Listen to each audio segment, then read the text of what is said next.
gentlemen, let's get right into game 1. Business as usual for the Emperors and Punishers. Pakilala natin ang ating mga oponan real quick. On the side of the Emperors, it's Arbe on that Leomord. It's MB on the Granger. My boy Tan playing the Harith. Mr. V is the Rafaela. And of course, it's Kram on the Minotaur. For Suha-Xctn Punishers, we have May as the Thumbs. Dian going for the Akai. Chaknu with the Diggy. Pakbet is going to use the Esmeralda. And finally, Zapnu is for the Gushan. It's one thing to note, ang Punishers, wala silang traditional carry. Instead, they're gonna go here for the mid-range strategy. Siyempre, they want Zapnu to go ahead and snowball. Of course, Chaknu known for being such a lethal tank. We've seen him jump in as a Minotaur. Paano pa kaya kung Esmeralda? So they are gonna go for this very, very violent and convicting gold take here. Pati sa baba, looks like no one's occupying middle lane for now. Pati sa baba, nakuha na nga Punishers ang gold buff. So that's gonna lead to a 200 gold lead very quickly. But of course, the discipline from both sides of the team, sinushow nila ang respective minions from the top side and the bot side as well. Si Chakma medyo aggressive dun sa baba. But here we have May, medyo inaharas tong si MB. But with a low health, thanks to the Rafaela here, napagamit siya ng sprint to tower hug in that top side. Chill lang. Dian here and Zapnu to the rescue. Iwan niyo yung tropa namin dito. Off-laner yun si Dian, ha? So, touch him.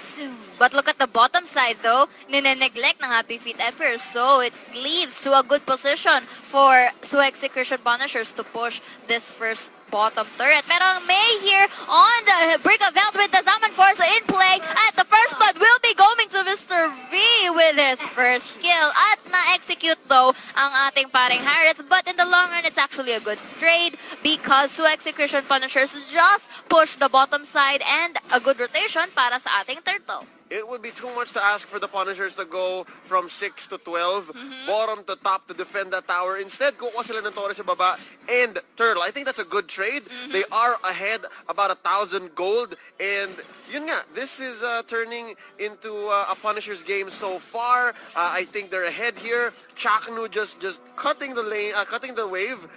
Make sure Arbe cannot make space for himself. And mapapansin mo EXP-wise, lamang na lamang ang Punishers dito. Yes, and mukhang na-neglect ng Happy Feet Emperors, but look at here, to and fro, Zaman Force Time's Journey is going to be used. Pero nakapag-flicker away si Chakno in the brink of the health, but the Tan here, naka-escape siya with his flicker out, and this goes to show that Happy Feet Emperors managed to defend, but at the same time, Pakbet though, medyo low dahil napatay siya ni Leomord. Oh, I'm sorry. I stand corrected. Si Pakbet pala ang naka-Esmeralda at si Chaknu ang naka-Diggy. Alright, so this is some diversity on the side of the child party. Zapnu is going off, ladies and gentlemen. Takbo paring Zapnu. I don't think you can get away from this. There's too much to ask to survive an onslaught from Tan and Graham and company. Sakto lang, he paid the price, still 1,000 gold ahead. It's just May making the most of it. Yes, and while that fiasco was going on, nakita natin dito May and Chakno going for that sweet rotation from bottom to the top. And the Minotaur here trying to go to actually defend, pero too late to apologize dahil ayan na nga, nag-decide na lang silang kumuha ng ating buff doon. But the Leomord still trying his best to show away minions para hindi na matuloy-tuloy ang papupush ni Thomas dito sa top. But again, this leads to a bit map control for the side of Suha-Xctn Punishers dahil na-push na ang top at bot. At ang natitira na lang na top, the turret, the first turret, it's the mid lane. Okay, so far so good. I really like how Mr. V's Rafaela is performing. Yes. He did get the first blood and he's making these rotations for the Emperors a little more doable, plausible per se. Kasi ang bilis sila gumalaw from top to bottom, mid. It's so hard to defend from May's solo Tams here. Yes, and do take note that Happy Feet Emperors only has one tank. So they have to really protect wisely on who. But look at here on the turtle side, Harith was able to steal it, but the Gushan goes for the kill against Leomord. The Harith goes for the slay as he kills Chakno on the long run, pero mukhang si Pakbet dito nahihirapan kung sino bang uunahin niyang i-target. And Pakbet here still in the low of Eldian with the Hurricane Dance, pero nakapag-killing spree ang ating Harith with the help of his Chrono Dash and with a double kill. Kahit nakapag-tower hug, hindi pa rin susuko though. May here, medyo late na siya. The Gushan goes for the kill and the Revenger squad here, pero hindi sapat dahil triple kill niya ang Kuya Mogushan at hindi pa rin tapos because May will be trying to defend Chakno here. Pero napakalakas masyado ng damage output ni Tan dito at nakapag-back but Tamos here will be killing that Minotaur in exchange na maligtas si Tan dito. But look at that crit. And Arbe here hindi magpapatalo pero nakapag-reverse time si Chakno doon at hindi mahabol si May. Pero yan na nga, we are seeing here kiting but hindi pa rin sapat. Arbe was able to defeat him in the nick of time. But Dian here with that first kill at napatay muli si Leomord at si MB naipit dahil si Pakbet at Dian to the rescue. But the Rafaela goes for the heal and the stealth as well para hindi siya makita dito. And now they are just going for resources. I really like that conceal on Mr. V. Maaga niya nakuha yung Shadow Mask and it helped MB survive and that's really good. Pero I think both teams medyo nag-asim sila doon. That was a long and extended team fight that should have ended maybe a minute earlier. But take note, the Rafaela pick here, the exotic pick that we expected to not perform well, is actually the one carrying for now because even if wala siyang kills, look at the support. It's 1-1-6 for Mr. V doon. Maganda yung pagkaka-execute niya ng Shadow Mask. But look here though, Pakbet medyo naipit but the binuan for will be used.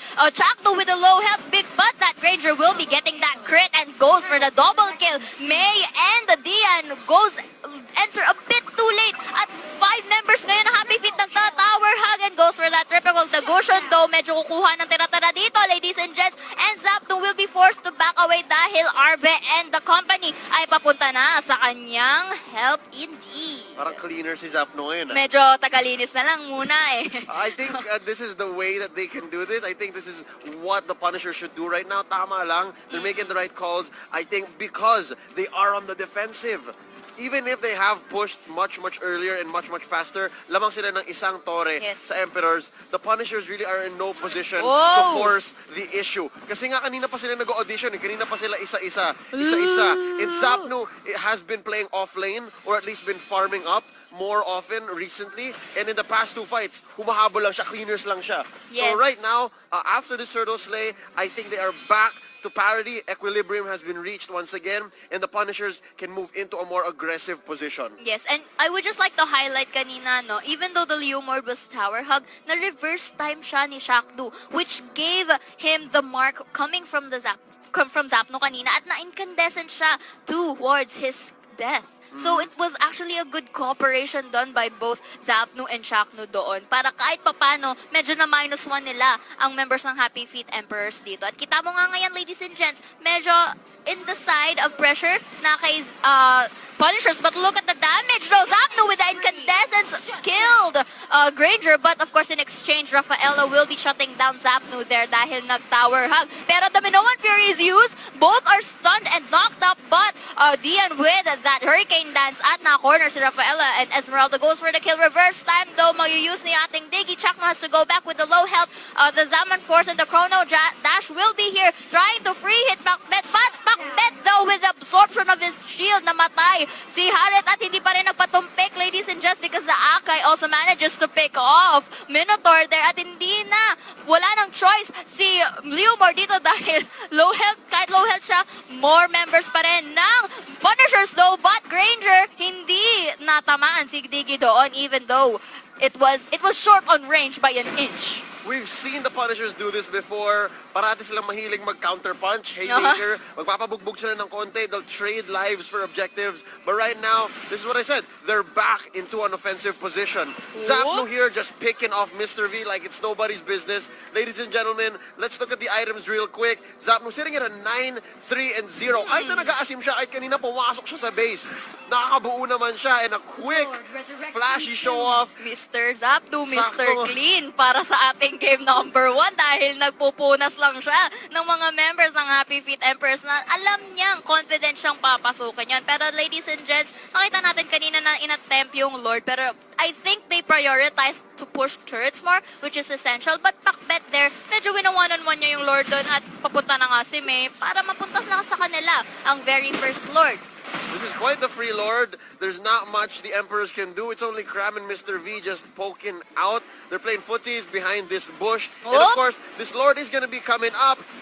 O, yan na nga, ladies and gents. The reverse time though, pero nakapag-Minoan Fury si Cram kanina at hindi na nakapagpalipas pa. Rafaela execution. Pero dito naman, nakapag Hurricane Dance si Akay kanina, but the Harris in exchange, napatay niya si Gushon. Pero wala na silang core ngayon. Dian has to shove away members of Happy Feet Emperors. Nakapag Immortality, pero hindi na rin siya makakasurvive dahil 4 members ng Happy Feet Emperors ay nandoon sa kanyang gilid. And this is actually a good spot for Happy Feet Emperors as they push this middle side turret. May has no choice but actually tower hug here. Pero si Kram, naku, mukhang medyo nag-aggressive siya dito. And this is a good chance for them to destroy the Lord. But this is also to buy time for Suha-Xctn Punishers. But, ayan na, it's too late. The reverse time is there. Cram, though, hindi siya nahuli ng Falling Star Moon ni Pakbet. At ayan na nga, Tan here, medyo tinatry niyang mag-back away because Pakbet's damage also stinks. But, the Lord here with an inch of health, hindi pa namatay. At ayan na nga, pinatay na nga nila. Ladies and gentlemen, the Punishers have made sure that the bottom lane has been pushed. So Sakto, even if no one was defending, they still have equilibrium. It's still their wave. And of course, it's May who's going to be pushing that back. Zapno and the gang, they're putting pressure into mid and maybe trying to clean up top. I really like what Chakno is doing. But ladies and gentlemen, si Kram, ang ganda lang mag-peel ni Kram. Yes. Pag mag-aggressive na ang Punishers, parating naasahan pa lang si Kram, and that gives the rest of the Emperors time to defend. Even if Pakbet hits the Falling Star Moon, there's still a good possibility that he's gonna miss. And of course, MB is right there.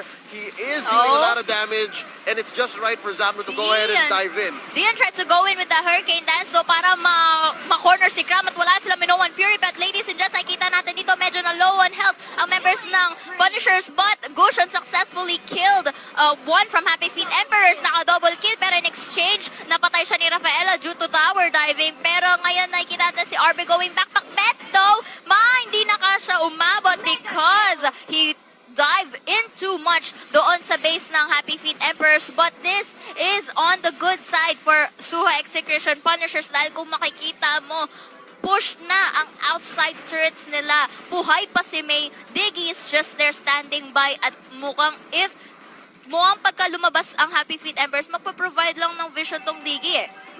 Look at the items on Zapno. COD, Calamity Reaper, Truncheon, Concentrated Energy, buong-buo na. Wala nang kailangan pa. Sitting at a lovely almost 9,000 gold. To be honest, it's May who we should be looking at. Yeah. May has been tanking a lot of damage, sitting at 1, 3, and 6. Pero yun nga, look at the top lane. Doon unang nabutas ang Emperors, and it's the work of May for the past maybe 10 minutes that's been pushing this. Yeah, although maganda nga yung nagiging exchange ng Happy Feet Emperors and Suha-Xctn Punishers, the fact na medyo may objective priority pa rin ang Punishers, it only means that medyo in a pinch pa rin ang status ng Emperors. And we are seeing now, hindi na nila pinapaagaw though yung kanilang Sage Golem, but still, look at that Thomas and that Esmeralda there. Talagang nag-agaw din in exchange, and they're just waiting for the second Lord to spawn to give pressure with regards to pushing dito sa side ng Suha-Xctn. Lord is up in about 30 seconds. Zapno just cleaning up the rest of their jungle so that they can go ahead and clean all the resources on the map. Ang ginagawa dito ng Punishers, chino-choke na nila ang Emperors. Because the rest of the waves are theirs, it's a red map as far as we're concerned. The Emperors, what they can do here is they can turtle up, protect the rest of the lanes that they have. That's the two, bottom and mid. At syempre, linisin nila yung top kasi parating may pressure yan eh. Kung magpilit sila ng laban sa Lord and mag-try sila mag-contest, there's a possibility that we go into a base race. Yes, meanwhile, we are seeing that the Lord has already spawned, but ngayon, ladies and gents, medyo hindi pa nila ganong inano. Pakbet though is already starting up to kill the Lord there. And members ng Punishers, pinipressure lang. Thomas on the top side. Parang ayaw talaga palabasin si Leo Morton. Cram though, medyo checking on visuals dito. At ayan na nga, Dian has to go back with that first Minoan Fury coming by Cram. Pero si Dian lang ang nahuli. Chrono Dash and the Zaman Force Harriet. Pero wala siyang nakuha. But medyo messy ang nangyayari dito because Thomas has killed Rafaela. Wala na silang health regeneration. Falling Star Moon nakapag-tower dive with that confidence. And na-reverse time si Minotaur at na-slain ni Chakno dito. At dahil na-pick off ang 3 members ng Happy Feet Emperors, wala nang makakakontest ng second Lord for the hands of Punishers. This is a clean Lord take. Is the second Lord of the game. Libre-libre para sa Punishers. Meron pa silang ipapush na mid at bot, ladies and gentlemen. It's just two members taking the Lord here. Ganito yung maganda eh. The lineup on the Punishers, they're able to go with 4 and 1, maybe 3 and 2 even. Yes. And they can fight, they can stall. And that's the reason Ooh, why they're na-reverse time able si Arbet, to though. take objectives even if they are trading. And ladies and gentlemen, Arbet bites the dust here. This is going to give some time for Zapno to just solo this tower. Chakno and May following up, ladies and gentlemen. Lord has been called down. He's going to be marching down top. Quick fight, engage in mid. Arena nga with the chrono dash into Zaman Force. Dian will be cornering up Graham right here para hindi siya makapag-Minoan Fear, pero it will be cancelled. Pakbet here absorbing more shields.